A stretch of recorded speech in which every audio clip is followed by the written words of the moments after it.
Hey guys, how's it going? Welcome back to the Scout Prepper channel. Tonight, a quick video on a great piece of gear that a lot of people overlook because they may think it's a little bit cost prohibitive and it's not enough benefit for the expense, and that's a GPS, a handheld GPS. Some of you guys have integrated GPSs in your vehicles, especially today's modern vehicles, and that's fine, but I'm a real advocate for a handheld GPS, and I'll also tell you that I'm a pretty new guy to it.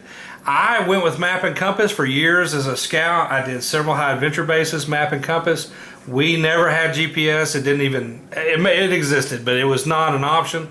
Back in the 80s and 90s when I was a scout, and even in my hunting world today, I've never really been a GPS guy, but once you get one, you'll know the benefits and then you'll be hooked.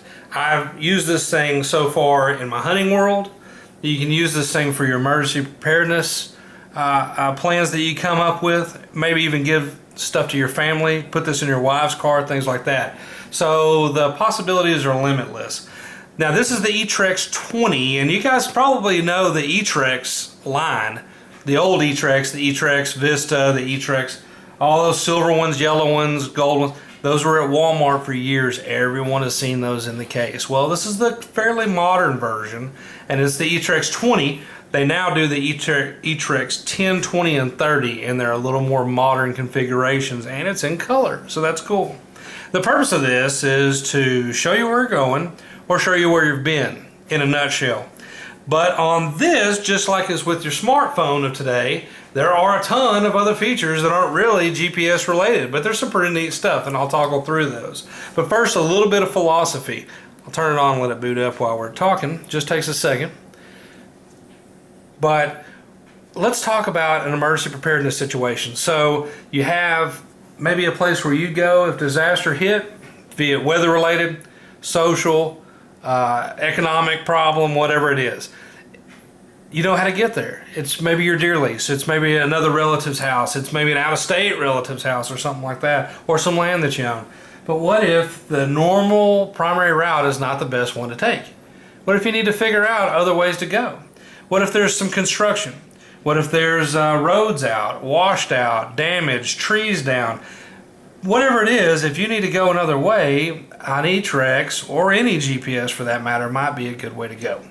So a small one like this that's handheld, this one's only 5 ounces. It's basically 4 by 2 by 1. It's 1 1/4, but super small. You see it in the palm there. It's smaller than your hand. It can go in a pocket. I bought the 511 for $20, the 511 GPS strobe pouch. It fits perfectly on the belt of my get home bag.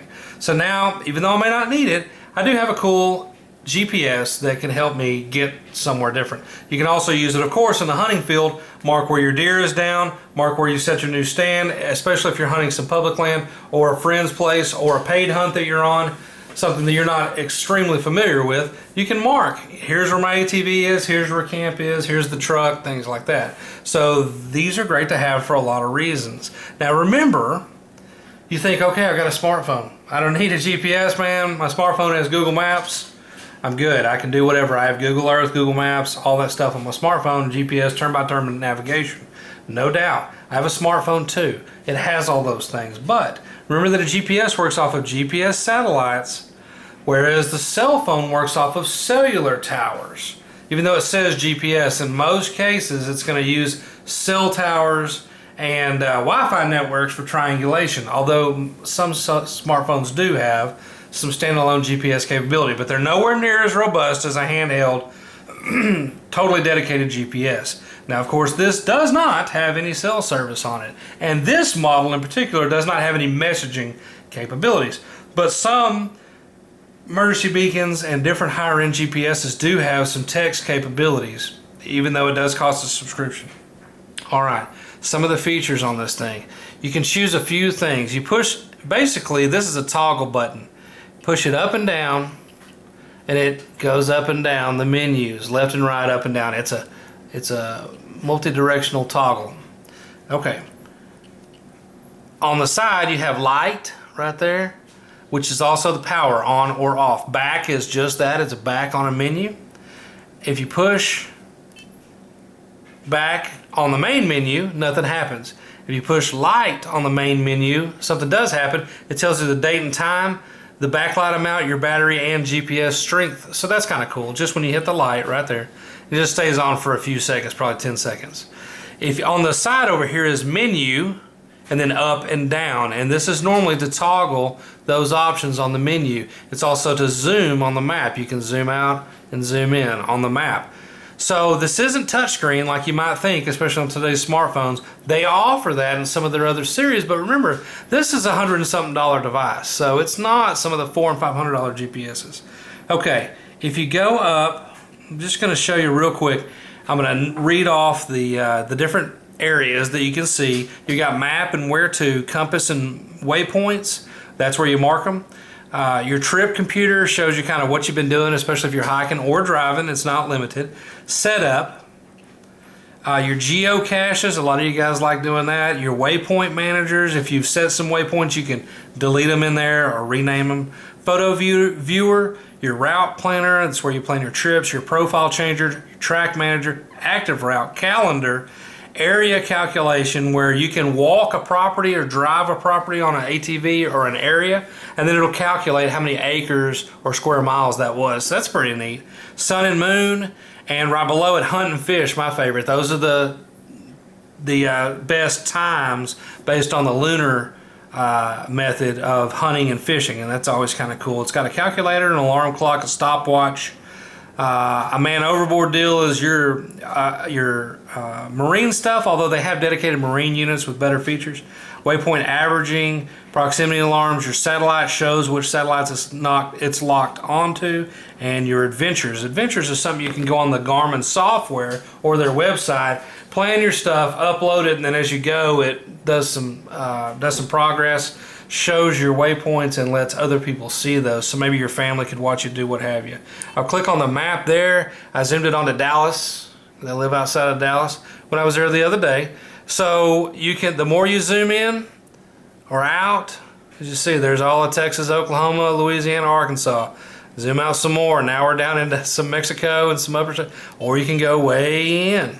And way in starts getting really detailed, and it starts giving road names and cities and all that good stuff. So you can set this to be stagnant like I did, or you can set it to follow you and go where you're going. Okay guys, pretty simple. Now, why did I choose this model? Number one, the price is right, because I was pretty new to GPS. Although I'd had a couple of the old yellow eTrexes before, and I broke one and then sold one to a buddy one time.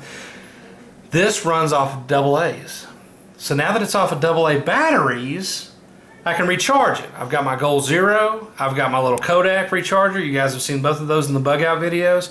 So I've had this for now a good 2 years, and you can use AA batteries. So that means you can take spare batteries with you, and you'll always be good. Those same AA's are in some of my flashlights. Those same AA's are doing my headlamp or different devices that I might have. So it's a battery commonality function, just like you do go with a caliber commonality and stuff like that, so that you can consolidate. So AA batteries was a total selling point for me on this GPS. I went for it because it takes AA. Some of the bigger ones have a lithium-ion rechargeable pack, and while that's great, and it does last quite a while. By the way, this is rated at 24 hours of standby, so that's a lot. The AA's did it for me.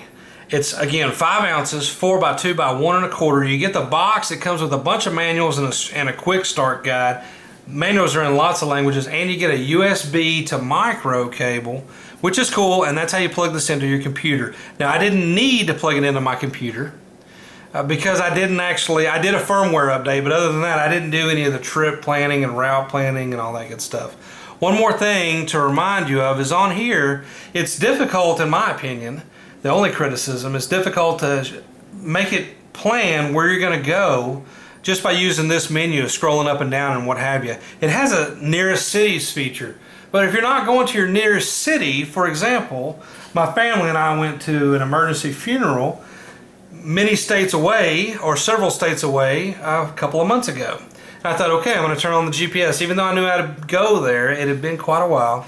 But it just shows you the stuff close to you. It's difficult, that trip in particular, 500 miles one way, so it's difficult to show 500 miles away or search a city name or what have you on this model. The best way to do it is Google the city you're going to or the mountain range or the public land or what have you, get a GPS coordinate, and then there is a GPS coordinate in entering capability in here. You just put that in and then you're perfect. But it doesn't search the cities so well except for the ones right around you. So example, I can easily find Dallas, but if you're going to go farther than that, you have to wait till you get to Dallas to see what's on beyond that, if that makes sense. All right, guys. All in all, I appreciate the views and subscriptions. Keep them coming. The Scout Prepper channel, as you remember, is part of the Scout Tactical Network, which is Scout Tactical on the guns and gear, Scout Prepper, and Scout Hunter. Check them all out. Like them on Facebook. Remember, Facebook killed the pages because they said we weren't a real person. So I had to restart all those, even though we had thousands and thousands of likes and friends. We're going again on Facebook. You can find all three channels, Scout Tactical, Scout Prepper, and Scout Hunter on there. Check us out on the web at scouttactical.com, which is also where the link to the eBay store is. You'll see all the survival gear, Magpul stuff, 511 stuff, all the stuff we're selling to keep the project going. As always, thanks for watching.